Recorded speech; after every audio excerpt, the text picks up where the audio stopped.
yeye. Mungu mwenye nguvu. Wakufananishwa na yeye ni nani? Wakulinganishwa na yeye ni nani? Tarababa.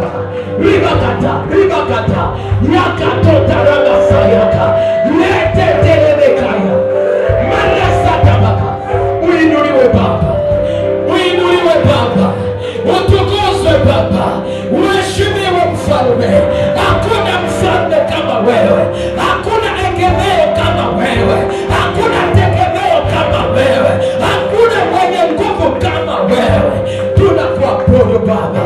Tunakuabudu Yesu. Tunakutukuza Baba. Tunakutukuza Baba. Tunakuinua. Tunakuheshimu. Ni nani kama wewe Yesu? Maraba sika kakabarie. Receive the glory. Father, receive the glory. Father, receive the praise. Receive the glory. Pokea utukufu Yesu. Pokea utukufu Baba. Pokea utukufu. Pigie Bwana ibada. Pigie Bwana ibada.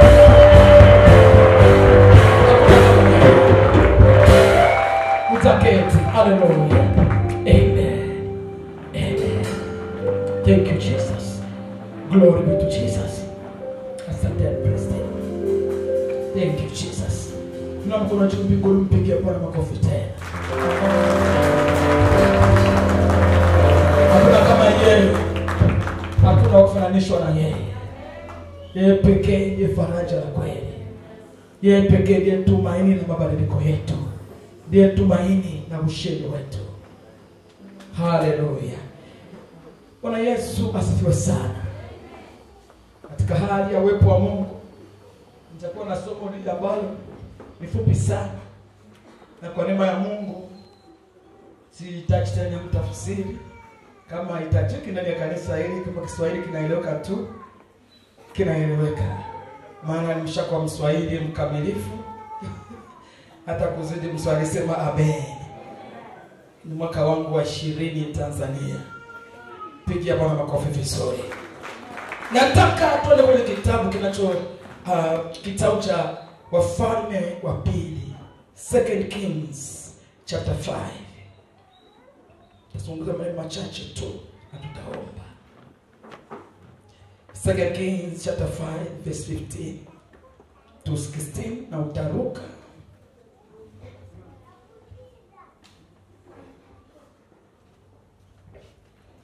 uende 20.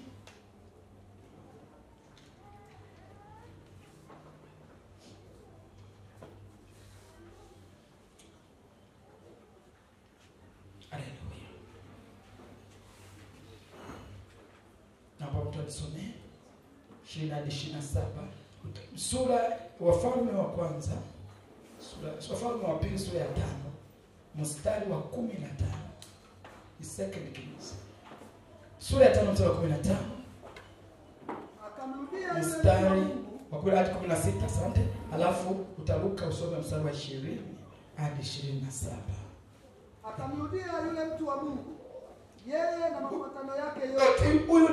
Huyu ni Naamani. Bwana asifiwe sana. Amen. Mbali kuwa mkoma, na sasa kwa huduma ya Elisha, ya nabii Elisha, ameenda kujichovya mara 7 katika mto wa Jordan, na amerudi ametakasika na ngozi kama ya mtoto. Na wanasema akarudi na protocol zake zote. Akarudi na mafuatano. I like that. Bwana Yesu asifiwe sana. Amen. Ni mtu wa protocol, ni watu wazito. Mtu nasema amen. Ni watu wenye nguvu. Alikuwa mwanajeshi mkuu wa jeshi la Shami la Syria, and alikuwa amewasababisha, alikuwa was a general, amesababisha ushindi mwingi sana. Lakini alikuwa na shida la ukoma, ambapo akamponya Elisha. Kwa alivyorudi, maana yeye akwenda huko mtoni nabii Elisha. Alivyorudi atoa tu maelekezo kama mtu uko pale, nenda kajichovi mara 7. Mtu nasema amen. Alivyorudi na mafuatano yake, ni protocol ya muongoza namna hii kumpeleka ili afike tena mbele za nabii. Mtu nasema amen. Kwa alivyofika mbele za huyu mtumishi wa Mungu, akaja akasimama mbele yake. Akaja akasimama mbele ya nabii wa Mungu. Akasema, sasa tazama, najua ya kwamba hakuna Mungu duniani. Akakubali ni watu wanaoabudu miungu mingine. Najua ya kwamba baada ya muujiza huu niliotendewa niko kama mtoto mdogo, hakuna Mungu mwingine tena chini ya jua. Ila katika Israeli. Basi nakuomba upokee mbaraka kwa mtumwa wako. Nakuomba upokee sadaka.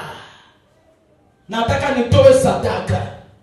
Ni mtu aliyekusanya hizo sadaka kwenye aliyepatia sadaka kwa madhabahu ni nyingi sana. Kwa madhabahu ya miungu mingine. Ndiko amechukulia hizo sadaka, kama ni kwa makafara, kama ni kwa njia za aina gani. Kwa ni sadaka isiyo safi katika mikono hiyo. Na kwa maono ya nabii wa Bwana hakuiona inafaa iwe ile kwenye madhabahu ya Mungu. Kwa hiyo akasema chukua mikononi mwangu mbaraka wangu. Lakini akasema, kama Bwana aishivyo, ambaye nimesimama mbele yake, sipokei kitu. Sipokei kitu, akamshurutisha apokee. Lakini akakataa katokato. Lakini Geasi mtumishi wa Elisha Geasi, mtu wa Mungu. Akasema, mtumishi wa Elisha, mtu wa nani? Wa Mungu. Alio mtu wa Mungu hapo ni nani? Ni mtumishi, ni Elisha. Mtu nasema amen. Ndiye mtu wa Mungu, the man of God. Lakini Geasi mtumishi wa Elisha, mtu wa Mungu, the servant of Elijah, the man of Elisha, the man of God. Akasema, lakini unaposema tu lakini, yeye akasema, tazama Bwana wangu akasema tazama Bwana wangu. Akasema tazama Bwana wangu amemwachilia huyo Naamani akanaka neno hivi, akasema tazama Bwana wangu amemwachilia huyo Naamani Mshami. Asivipokee mikononi mwake vile vitu. Asivipokee kwa nini mikononi mwake hivi vile vitu? Vile vitu alivyovileta. Kama Bwana aishivyo, mimi nitamfuata mbio. Sijui ni Bwana gani sasa. Kama Bwana aishivyo, mimi nitamfuata mbio. Nitamfuata. Sema kufuata mbio. Sema kufuata mbio. Nipokee kitu kwake. Nitamfuata mbio huyu Mshami. Akaachiwaje baada ya muujiza huu mkubwa aliotendewa? Asiache sadaka, asiache zile utajiri alileta hapa. And mimi nitamfuata mbio, nipokee hivyo vitu vichukue. Basi Geasi akamfuata Naamani. Geasi akamfuata Naamani. Naye Naamani alipoona mtu apigaye mbio anakuja nyuma. Alipoona mtu ametandika. Mtu nasema amen. Kumbe kutandika ni kukimbia. Mtu apigayo mbio kikikikiri mgongoni, akaangalia, akasimama. Alishuka garini, akashuka kwenye yale chariots, kwenye gari. Akamlaki akasema, akakuwa unyenyekevu, akamlaki akasema, kuna amani? Je, ni amani? Akasema amani. Akasema ni amani tu.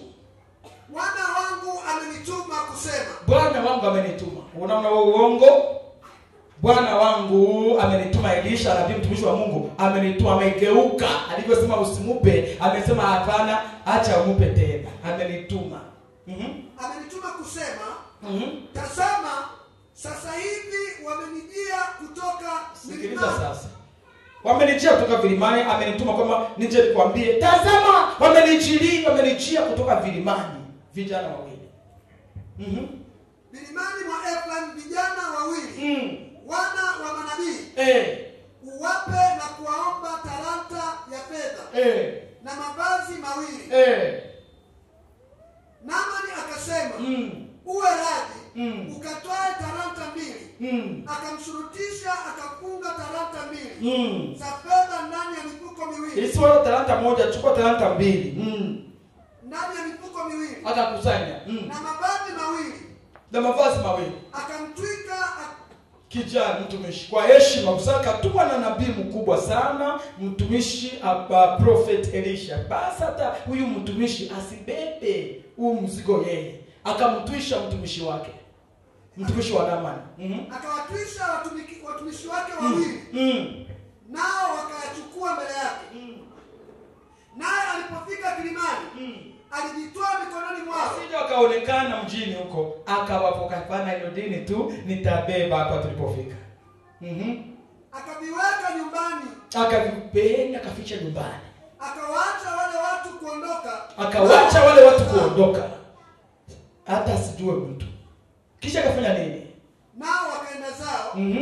Lakini yeye akaingia tena kwa nabii Ephraim, kwa nabii Franki, na akasimama hivi. Akasimama mbele ya bwana wake kama mtu hajaenda kokote. Elisha akamwambia, watoka wapi? Geasi. Akanena, mtumwa wako hakwenda mahali. Sikia pointi. Mtumwa wako hakwenda mahali, sijaenda popote. Amesema kwa Mungu mtu ni nabii. Akamwambia, je, moyo wangu haukwenda na wewe hapo? Biblia yangu translation yake inasema, didn't my spirit go with you? Je, roho yangu haikwenda na wewe kule ulikoenda? Mtu anasema amen. Mstari wa 27. Basi ukoma wa Naamani ushuke juu yako wewe, na wazao wako hata milele. Naye akatoka usoni pake mwenyewe, ukoma tayari kama theluji. Wafalme wa pili sura ya 8 mstari wa 4 na 5. Soma hapo, tutakuwa na mstari mingi. Wafalme wa pili sura ya 8 mstari wa 4 na 5. Basi mfalme alikuwa akizungumza na Geasi, mtumishi wa mtu wa Mungu, akinena, uniambie na kunisii. Mfalme alikuwa akiongea na mfalme wa Israeli, alikuwa akiongea na huyu nani, na Geasi, akimuuliza na kusii. Unajua kuna ile protocol ambayo huwezi kumfuata kabisa nabii wewe moja kwa moja, unatafuta mtu aliye karibu na yeye. Akamtafuta Geasi akasema, na kusii uniambie, uniambie na kusii mambo makuu yote aliyoyafanya Elisha. Mambo makuu yote uniambie aliyoyafanya Elisha. Ikawa alipokuwa katika kumwambia mfalme jinsi alivyomfufua mtu, akawa amemweka kikaoni, akasema huyu Elisha alifufua mtu. Mtu nasema amen. Akawa anatoa story za jinsi atalifufua hata mtu. Tazama huyo mwanamke akajitokeza, yule mwanamke ambao mtoto wake alifufuka. Sana huyu ndiye hata ni shahidi jinsi anavyomtumia Mungu huyu bwana wako. Na Bwana abariki usomaji wa neno lake. Ni hapo mtu nasema amen. Bwana Yesu asifiwe sana. Yes. Kama tulivyokwisha somo letu la asubuhi ya leo ama wakati huu linasema ufungulivu kutoka katika roho ya Geasi. Deliverance from the Geasi spirit. Deliverance from the Geasi spirit. Bwana Yesu asifiwe sana. Geasi alikuwa mtu wa kawaida kama wewe na mimi, ambaye alikuwa mtumishi wa Elisha. Geasi alianza vizuri kama tulivyoanza vizuri sisi, wewe na mimi, kama watoto na watumishi wa nabii Frank. Na jina linalojulikana huko nasikia ni Frank. Sisi tunajua ni Apostle Ephraim. Bwana asifiwe sana. Kama tulivyoanza sisi na kumfuata na kumhudumia, na tuko na ngazi tofauti za utumishi wetu kwake. Kwa sababu ndani ya protokoli ya kiungu, akiitwa mtu, akipewa watu, anataka kutengeneza uhusiano wa baba na wana, wa kike na wa kiume. Mtu anasema amen. Na katika uhusiano huo Bwana anawaijenga hawa watu wawe wana lakini watumishi. Mtu anasema amen. Mwana lazima mtumishi mtumishi wa baba yake, awe mtumishi wa mzazi wake wa kiroho. Mtu anasema amen. Kwa hiyo anategemea hao watoto waliokuja, wamekuja ili wamtumikie yeye katika wito aliyoitwa. Wamtumikie yeye katika assignment aliyopewa. Watatimiza assignment zao katika kumtumikia yeye. Watafika kwenye hatima zao katika kumtumikia yeye. Mtu anasema amen. Kwa alianza hivyo, na ngazi zenu hapa ziko tofauti. Wote ni watoto wake na wote ni watumishi wake, lakini wa ngazi tofauti. Kuna wale ambao tayari wameshakuwa watumishi wake wa kwanza, wa ngazi ya first cycle, ambao kabla mjapewa kazi hao waliyekuja hata wakaandika majina, wakashauriana kwa mwongozo wa Roho Mtakatifu wake. Wameongozwa, wakasema akaongozwa, akasema nitapenda iwe hivi na hivi na hivi na hivi. Mtu anasema watumishi wake wakatekeleza, wakaleta kwa watumishi wake wengine wa ngazi nyingine, ndio jambo hilo likata kutekelezeka. Mtu anasema amen. Kuna mtu anaenda vizuri mahali hapo, sema haleluya.